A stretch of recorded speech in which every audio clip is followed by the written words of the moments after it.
Pradėsiu nuo to, kad jeigu esi šiame kanale pirmą kartą, tai dabar tinkamas laikas užsiprenumeruoti mūsų kanalą. Kada pažiūrėsi visą video, galėsi pasakyti patinka arba nepatinka, nes šiandien nusprendžiau apžvelgti naują YouTube kanalą.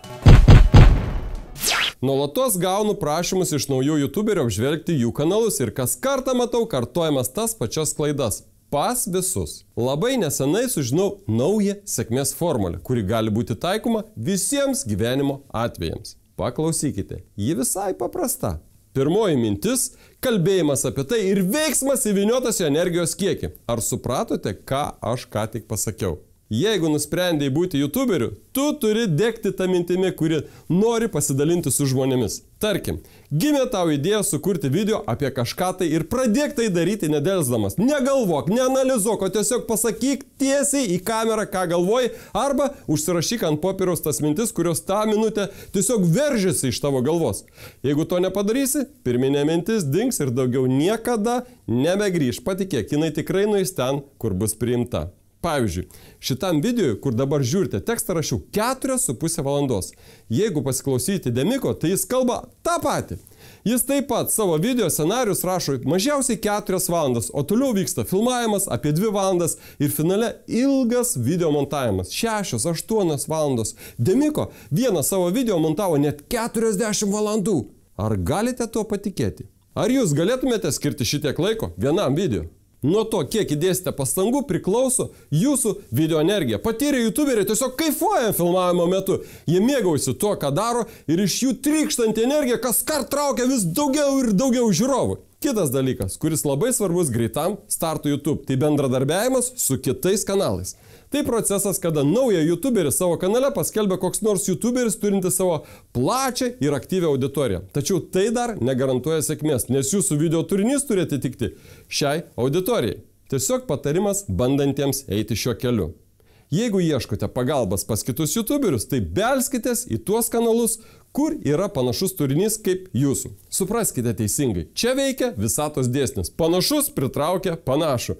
Todėl ir kartoju savo video, kad koncentruotumėtės į tam tikrą žanrą. Taip daug lengviau subursite savo auditoriją, kuri augs stabiliai, jūs mėgausitės tuo, ką darote YouTube dėl kitų žmonių. Jeigu kam įdomu, viename Laisvės TV video Demiko pasakoja, kaip jo kanalas iš karto šovė į viršų ir kokių žmonių dėka jam tai pavyko padaryti. Na, nuorodą rasite po šio video. Būtinai pažiūrėkite šitą vaizdo įrašą, tikrai įdomus pokalbis. Dabar grįžkime prie naujo kanalo apžvalgos. Suprantu, kad naujokams norisi kur kas greičiau, kad juos kažkas pareklamuotų. Tikisi daug peržiūrų, tačiau savo auditoriją surinksite tik nuosekliais veiksmais ir atkakliu darbu. Šiandieną apžvelkime DSmart TV kanalą. Noriu pagirti kanalo autorių už drąsą ir iš karto jo atsiprašyti, jeigu mano tonas jam bus per griežtas. Tačiau visada sakau tiesiai šviesiai, kad parodyti, kokios yra klaidos kanale. O kiekvienas, matydamas klaidas, jas greičiau ištaisys ir kanalas judės pirmin. Taip pat toks klaidų rodymas visada yra naudingas kitiems kanalams. Taigi, atidarome DSmart TV kanalą. Ką galiu pasakyti? Tema įdomi ir nusitaikite labiau į vaikų auditoriją. Jeigu viską daryti teisingai, toliau kanalas gali pelnyti sėkmę, ypač jeigu tai bus skirta angliškai suprantantiems žmonėms. Na, turiu galvoje visam pasauliui. Man patiko pirmųjų 3 video turinio idėja. Tačiau nežinau, kodėl kanalo autorius pasirinko tokį kanalo pavadinimą. Man jis nėra suprantamas. Jeigu aš pavadinime matau TV raides, tai tikiuosi, kad čia bus kažkokia tai, televizija, kaip pavyzdžiui Laisvės TV. Atidarai kanalą ir čia matyti, kad yra daug įvairaus pobūdžio laidų. Pasidaro viskas aišku. Pradedantiesiems kanalams veiklos pradžią verta naudoti ilgesnius pavadinimus. Jeigu jūs savo vaizdo įrašuose rodote, kaip nupiešti piešinį išmaniai naudojant įvairius daiktus, tai pavadinimas ir turi būti apie tai. Tokio pobūdžio kanalo pavadinimu naudočiau raktinius žodžius atitinkančius video turinį, bei pasidairius YouTube paieškoje, kas yra apskritai siūloma. Pavyzdžiui, kaip išmokti piešti greitai.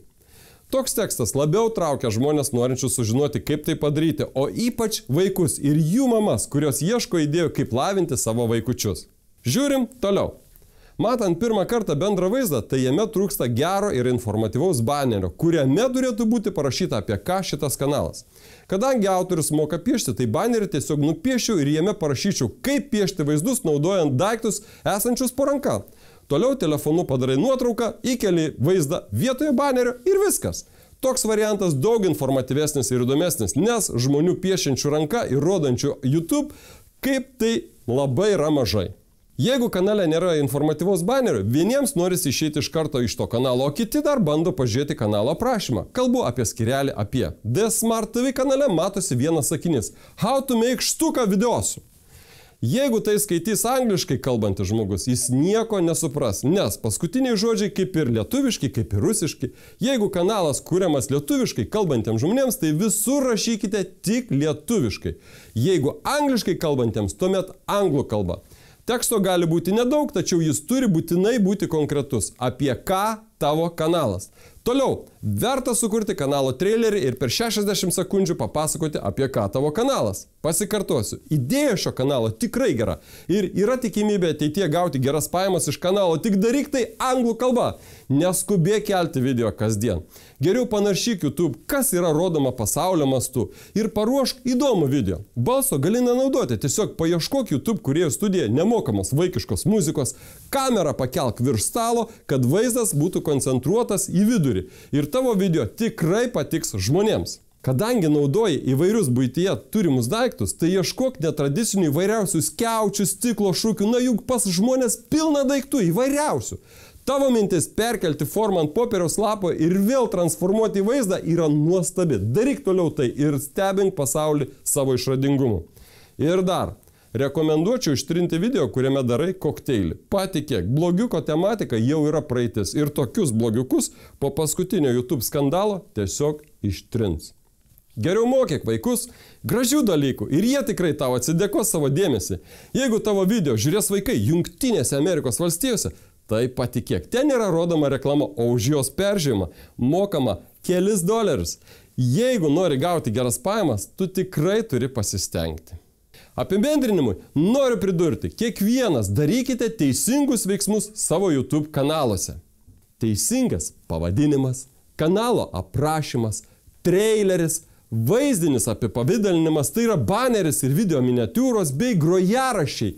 Visada duoda gerus rezultatus ir jūsų tikrai nenuvils. Netgi priešingai, jūs būsite kieti. Todėl skatinu ir toliau kurti video, atsikelti kiekvieną šeštadienį 9 val. Ryte ir žiūrėti mūsų video. O kad nepamirštumėte, paspauskite prenumeruoti mūsų kanalą ir bakstelėkite varpelį. Kada pasirodys mūsų video premjera, visada žinosi pirmas. Iki.